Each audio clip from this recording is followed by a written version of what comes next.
നമ്മളൊരു സ്പെഷ്യൽ ഐറ്റായിട്ട് ഉണ്ടാക്കണത് മസാല പട്ടാണി. നമ്മൾ ആദ്യം ഇതാ ഗ്രീൻ പീസ്, പിന്നെ മഞ്ഞ കളറിലതാ ഈ രീതിയിലുള്ള ഗ്രീൻ പീസ് പോലത്തെ പച്ച എല്ലാത്തതും എടുക്കാട്ടോ. നമ്മൾ ഗ്രീൻ പീസാണ് എടുത്തത്. ഇതൊക്കെ കഴുകി കുതിർത്തി കഴുകി റെഡിയാക്കിയതാണ്. ഇനി ഇത് കുക്കറിലൊന്ന് വേവിക്കണം. കുക്കറിലിടട്ടോ, ഇട്ട് കൊടുക്കട്ടെ.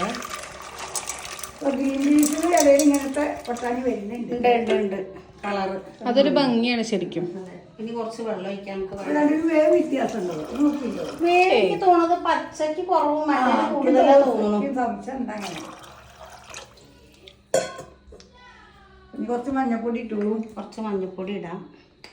മസാല പട്ടാണിയാണ് അല്ലേ? അതെ. ഇത് നമ്മളിത് ഉണ്ടാക്കി കഴിഞ്ഞാലേ നമ്മളൊരു വെറുതെ കോരി കഴിക്കാം. അതെ, കുട്ടികൾക്കൊക്കെ നല്ല ഇഷ്ടമാണ് ഇത്. അപ്പൊ മഞ്ഞപ്പൊടി നല്ല ഇട്ടോളൂ അമ്മ. ഇന്ന് ഉണ്ടാക്കാന്ന് വിചാരിച്ചു. കുറച്ചുകൂടെ ഇടൂ, അതാണ് അതിൻ്റെ ഒരു ടേസ്റ്റ്. മതി മതി മതി. ഭക്ഷണം കഴിക്കുന്നതിന് മുമ്പേ കഴിക്കാം. ഇത് നമുക്ക് വേവിച്ചെടുക്കാം അല്ലേ? എന്താ ഒരു പിടുത്തം പ്രസീതയ്ക്ക്?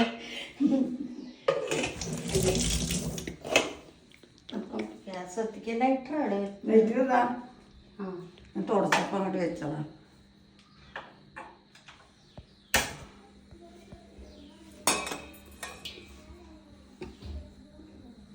അത്യാവശ്യം നല്ല വേവണത്. നീ പൂരം 2 ദിവസം കൂടി ഉള്ളൂ. അതെ. ഞാൻ വെയിറ്റ് മാറിപ്പോയി. ഇതന്നെ അല്ലാതെ അവിടുത്തെ വെയിറ്റ് ഏകദേശം വെയിറ്റ് മാറി വരാം. അപ്പൊ നമ്മള് പൂരം കഴിയായി. 2 ദിവസം കൂടി. ഇന്നലെ കമന്റില് കണ്ടു പൂരത്തിന്റെ വീഡിയോ ഇടുവോ ചോദിച്ചിട്ട്. പൂരത്തിന്റെ വീഡിയോ ഇട്ടിട്ടില്ല. ഒരു ദിവസം ഇട്ടു. പിന്നെ വെയിലും എല്ലാവർക്കും ചുമയും വയ്യായൊക്കെ ആവുകൊണ്ട് നമ്മള് പോവല് കുറവമ്മ രാവിലെ മാത്രമല്ലേ ഭയങ്കര ഷോർട്ട് വീഡിയോ. അതെ. പിന്നെ എനിക്ക് അതിൻ്റെ ഇടയിൽ പറ്റാതെ പറ്റാതെ അപ്പൊ ചിലപ്പോ ഞങ്ങള് നാളെ ഇടും കേട്ടോ. നാളെ പറ്റുകയാണെങ്കിൽ നമുക്ക് വീഡിയോ എടുക്കാം. വരാൻ പറ്റാഞ്ഞിട്ടാണ്. അപ്പൊ നമ്മളിതൊക്കെ റെഡിയാക്കാണ് കേട്ടോ. ഇനി ഇതാ ഇഞ്ചിയും വെളുത്തുള്ളിയൊക്കെ എന്നിട്ട് അമ്മ ജീരകം ഞാടാ. അതെ.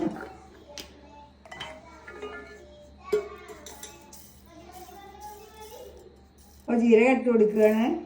2 സ്പൂൺ ഇടണം കേട്ടോ. എന്നാലും അതിന്റെ ടേസ്റ്റ് വരുമല്ലോ അമ്മ. ചെറിയ ജീരകത്തിന് നല്ല ടേസ്റ്റാണ്. നമുക്ക് ഉള്ളി, പിന്നെ വലിയ ഉള്ളി കഷ്ണം മുറിച്ചിട്ട് ഇടണം. കുറച്ച് പച്ചമുളക് 4 എടുത്താണ്.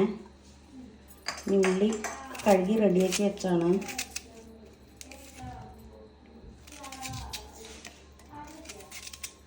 ഈ തക്കാളിയും പച്ചമുളകും കേട്ടോ. തക്കാളി ഒന്ന് നുറുക്കിയിട്ട് ഇടാം, എന്നാലേ അരിഞ്ഞു കിട്ടുള്ളൂ.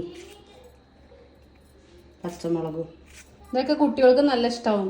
സ്ട്രീറ്റ് സ്റ്റൈൽ ഫുഡാണ്. അതെ. പൂരത്തിനൊക്കെ പോകുമ്പോ ഉണ്ടാവാറില്ലേ റോഡ് സൈഡില്. കഴിക്കാറുണ്ടല്ലോ. പക്ഷെ അതിൽ കുറച്ചുകൂടെ വെജിറ്റബിൾസ് കൂടുതലാവും. ഇത് പട്ടാണിയാണ് കൂടുതൽ നമ്മൾ ചെയ്യണത്. അത് നല്ല സ്വാദന്നെ.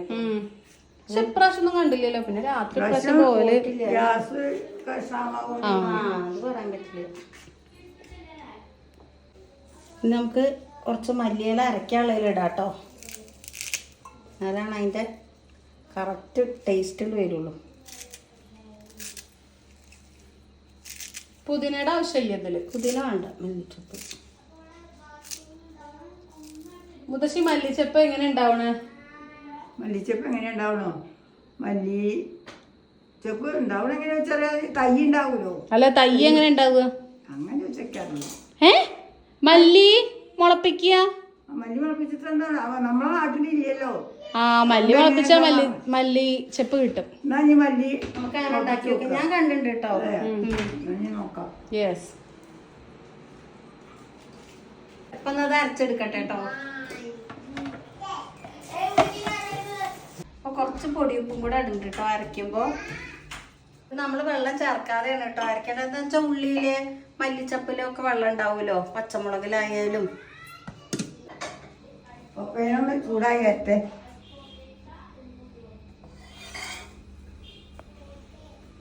അരച്ചതൊക്കെ ഇതിലേക്ക് മാറ്റിട്ടോ.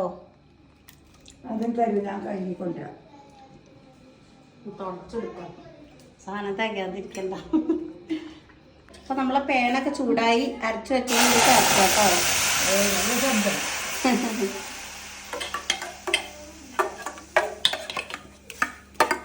വേണമെങ്കിൽ നമുക്ക് കുറച്ച് ചാട്ട് മസാല ഒക്കെ ചേർക്കട്ടെ, പക്ഷെ നമ്മൾ ചേർക്കണില്ല. വേണമെങ്കിൽ ഉണ്ടോ? ഉണ്ട്, ഫ്രിഡ്ജിലുണ്ട്, പക്ഷെ നമ്മൾ ചേർക്കണില്ല. വേണമെങ്കിൽ അല്ലെങ്കിൽ അല്ലേ ആ അല്ലെങ്കിൽ ഇതാ ഞാൻ ഇത്തിരി പാനിപ്പൂരി മസാല ഇട്ടിട്ടുണ്ടെങ്കിൽ ഇതാ അങ്ങനത്തെ ആ അത് ഇത്തിരി ഇട്ടിട്ടുണ്ട് കേട്ടോ. അത് മതി. ഇതൊന്ന് ആ കയ്യിലെവിടെ ചട്ടുകന്തോ സ്പൂൺ. ഇപ്പൊ നമുക്ക് കുറച്ച് ഗരം മസാലപ്പൊടി ഇട്ട് കൊടുക്കാം കേട്ടോ. ഇത് ഇവിടെ തന്നെ പൊടിച്ചതാണേ. തുള്ളി ഇട്ടോളൂന്നേ. ആ മതി മതി. ഇനി നമുക്ക് എന്തൊക്കെയാ പൊടിയാ വേണ്ടേ? ഇനി കാശ്മീരി മുളക് പൊടി ഇടണം. അതൊന്നാണ്ട് ഇളക്കട്ടെ എന്ന് വെച്ചാ.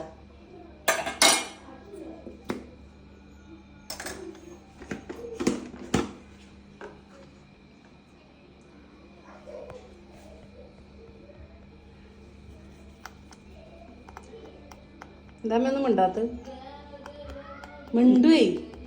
ആ ഒരു 1.5 സ്പൂണ് കഷ്ടി. അധികം എരിവ് വേണ്ടല്ലോ, നമ്മളെ പച്ചമുളകൊക്കെ ഇതിൽ ചേർത്തുണ്ടല്ലോ. പിന്നെ കാശ്മീരി മുളക് പൊടിക്ക് പക്ഷെ ഇപ്പൊക്കെ ഇതിനും കുറച്ചൊക്കെ എരിവുണ്ട്, പണ്ടത്തെ പോലെയല്ല. സൈഡിലൊക്കെ തന്നെ നല്ല കളർ വരും. ഇതുകൊണ്ട് ചേർത്ത് കഴിഞ്ഞാൽ എന്തോ കളറൊക്കെ ഒന്നും ഇങ്ങോട്ട് മാറി. നമുക്ക് കുറച്ച് ചിക്കൻ മസാലയും കൂടെ ചേർക്കാം, അല്ലെങ്കിൽ വെജിറ്റബിൾ മസാലയോ എന്ത് വേണമെങ്കിലും ചേർക്കാം കേട്ടോ. ചിക്കൻ മസാല ഇറക്കാം. ആ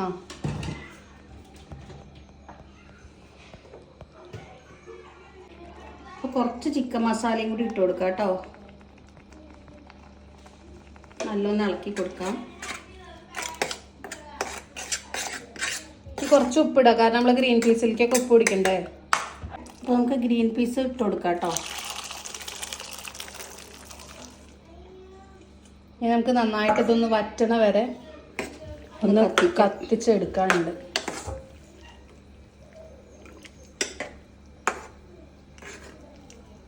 ഇനിയിപ്പോൾ ലാസ്റ്റ് ഇതൊക്കെ തിളച്ചു. ഇനി ഗ്യാസ് ഓഫ് ചെയ്യാം. നമുക്ക് കുറച്ച് മല്ലിയില ഇട്ട് കൊടുക്കാം കേട്ടോ. മല്ലിയിലയും കൂടി ഇട്ടാലാണ് അതിൻ്റെ സൂപ്പർ ടേസ്റ്റ് വരിക. ഇനി നമ്മൾ കഴിക്കുന്ന സമയത്ത് ഇത്തിരി സവോള കുഞ്ഞു കുഞ്ഞായിട്ട് അരിഞ്ഞത് നമ്മൾ അതിൻ്റെ മേലെ കൂടെ വെതറും. കുട്ടികൾ ഇപ്പം മുത്തശ്ശി അമ്പലത്തിലേക്ക് പോയതാണ്, കഴിഞ്ഞപ്പോൾ എത്തും. അത് കഴിഞ്ഞിട്ട് കുട്ടികൾക്കൊക്കെ വിളമ്പി കൊടുക്കുമ്പോൾ അപ്പം കാണിക്കാം കേട്ടോ. എല്ലാവരെയും കാണിക്കാം. അപ്പം എല്ലാവരും ഇതുപോലെ ഉണ്ടാക്കി നോക്കുക, നല്ല എളുപ്പമാണ്. ഡിന്നറായിട്ടൊക്കെ കഴിക്കാം അല്ലേ? അതെ, രാത്രി ഇത് മാത്രമായാലും അതെ മതി, വിശക്കില്ല.